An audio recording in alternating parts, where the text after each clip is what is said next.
Comment avez-vous été engagé dans À bout de souffle? J'étais engagé dans À bout de souffle parce que je connaissais déjà Jean-Luc Godard, je l'avais connu à Saint-Germain-des-Prés. Et quand j'ai connu, je tournais Sois belle et tais-toi, un film de Marc Allégret. Et à ce moment-là, il était venu me proposer sur le plateau de faire un court-métrage avec lui qui s'appelait Charlotte et son Jules. Et alors j'ai tourné ça avec lui. Le film est jamais sorti. Et puis, mais enfin, il a été monté. Il y a beaucoup de gens qui l'ont vu, enfin beaucoup de gens du métier, dont Chabrol. Et quand Brialy est tombé malade pour À double tour, Chabrol, ayant vu le court-métrage de Charlotte et son Jules, m'a engagé pour jouer le rôle de Brialy. Et entre Godard, je voyais tout le temps, m'avait dit un jour je ferai un film avec toi, sur toi. Et il s'est trouvé que juste derrière À double tour, Godard a trouvé à placer son film, là, À bout de souffle, et j'étais engagé comme ça. Ce film a révolutionné le cinéma.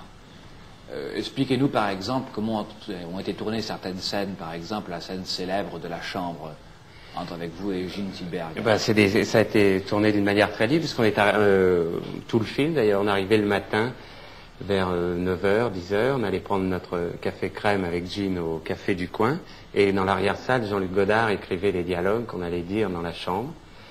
Et une fois que c'était prêt, et il venait nous le dire, on montait là-haut, et il nous lisait la scène d'abord une fois, et une fois qu'il avait lu, ce qui n'allait pas, on lui disait, si on ne le sentait pas, si ça nous gênait, et on disait des phrases à nous. Et puis, lui faisait partir la caméra. Enfin, il n'y avait pas d'éclairage, il n'y avait pas de cadre, ce qui fait qu'on pouvait faire les gestes qu'on voulait. Si on avait envie de se taper sur le ventre, on pouvait se taper sur le ventre. Si on rentrait sous les draps, on pouvait rentrer sous les draps. Le caméraman était prêt à tout. Il écrivait ses dialogues tous les matins?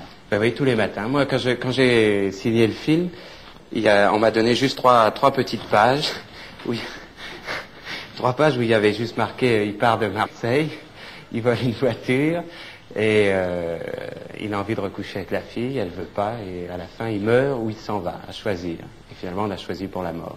Alors ce qui fait que tous les matins, moi je découvrais Michel Poicart, je découvrais les aventures de Michel Poicart, je ne savais pas du tout ce qui allait m'arriver dans la journée.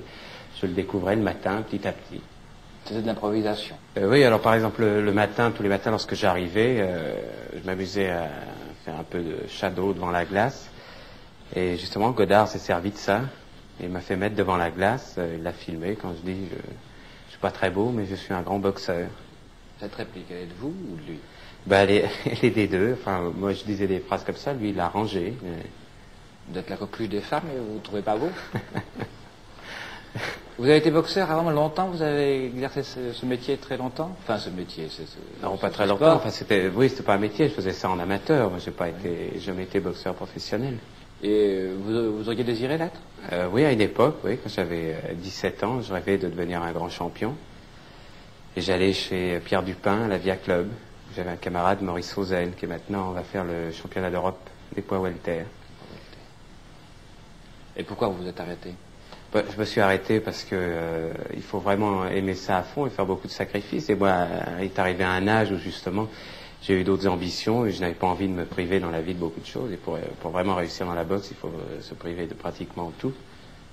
Et je trouve que, comme j'aimais également à ce moment-là déjà aussi le théâtre, j'ai trouvé que le théâtre c'était quand même plus facile et moins dangereux que la boxe. Ça faisait moins mal. Enfin, il y a des coups durs moraux. Mais tandis qu'à la boxe, il y a les deux. Il y a les coups physiques et les coups moraux. Alors j'ai choisi juste les coups moraux. Parmi les comédiens encore vivants ou plus récemment disparus, y en a-t-il qui vous ont laissé un souvenir particulièrement marquant? Ah oui, parmi ceux qui vivent encore, il y a Michel Simon, pour qui j'ai une grande admiration. Je trouve que c'est un des plus grands acteurs qui existent en ce moment.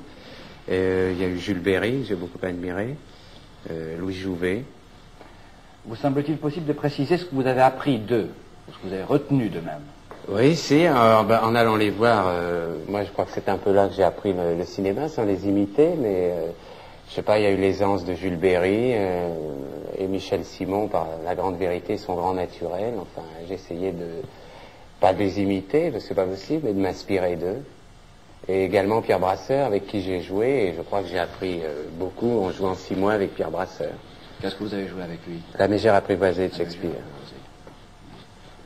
Et à votre avis, maintenant, vous nous avez parlé de Michel Simon, de Pierre Brasseur, de Jules Berry, votre personnalité, en quoi consiste-t-elle? Ça, je crois que c'est Je pense que c'est très délicat à dire, à en parler, parce que jusque-là, moi, je jouais des personnages comiques et je me voyais plus dans des personnages de fantaisie.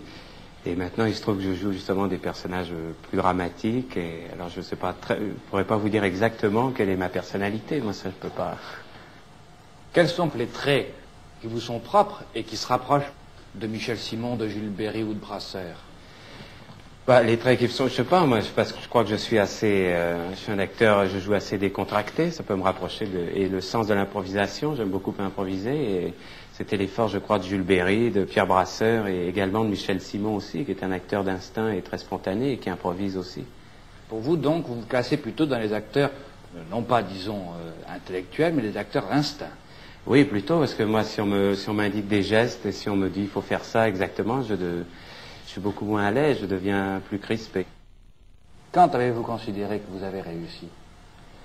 Je crois que justement c'est après À bout de souffle où il y a eu nettement un changement, puisque c'est là où on a commencé à me proposer beaucoup de films et les gens dans la rue ont commencé à me reconnaître vraiment avec À bout de souffle. Et vous faites dépendre la valeur du comédien de l'approbation du public? C'est-à-dire, non, il y a on peut être très, très aimé du public et pas être un bon acteur, ça arrive, parce qu'il y a des acteurs qui plaisent beaucoup parce qu'ils sont sympathiques ou ils ont créé un personnage qui plaît beaucoup au public. Oui. Et c'est des acteurs qui restent des fois pas très longtemps. Et on peut être très bien un grand acteur et évidemment on peut être très, très populaire, pas être une vedette numéro 1. Cette vision que la jeunesse a de vous, vous trouvez que dans le fond, ce personnage que vous avez incarné, et que malgré vous, vous incarnez dans la vie pour eux, vous trouvez qu'il correspond à la réalité?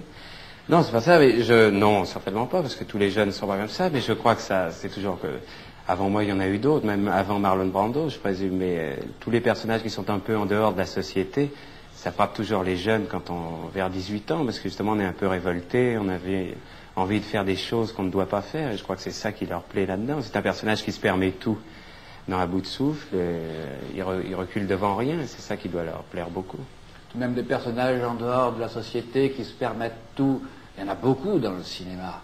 Si, quand même, je trouve qu'il va quand même un peu plus loin que les autres, il est tellement détendu, enfin, je sais pas, il tue un agent, ça le frappe vraiment pas, ils veulent de l'argent comme si c'était la chose la plus naturelle au monde. Et ça lui pose pas vraiment des problèmes, alors qu'il y a eu, évidemment, il y a eu James Gagné qui jouait aussi les gangsters, mais c'était quand même toujours très tendu, il lui arrivait toujours un tas de catastrophes. Là, vous me direz qu'il se fait tuer à la fin, mais c'est à peu près tout ce qui lui arrive de vraiment terrible. Enfin, je parle pour les jeunes, ce qu'ils voient de lui. Cherchez-vous à atteindre un but précis? Un but précis, oui, enfin, c'est-à-dire que j'essaye à chaque fois, je voudrais être un peu mieux dans chaque rôle, pouvoir devenir vraiment un grand acteur, justement, autre chose qu'un mythe.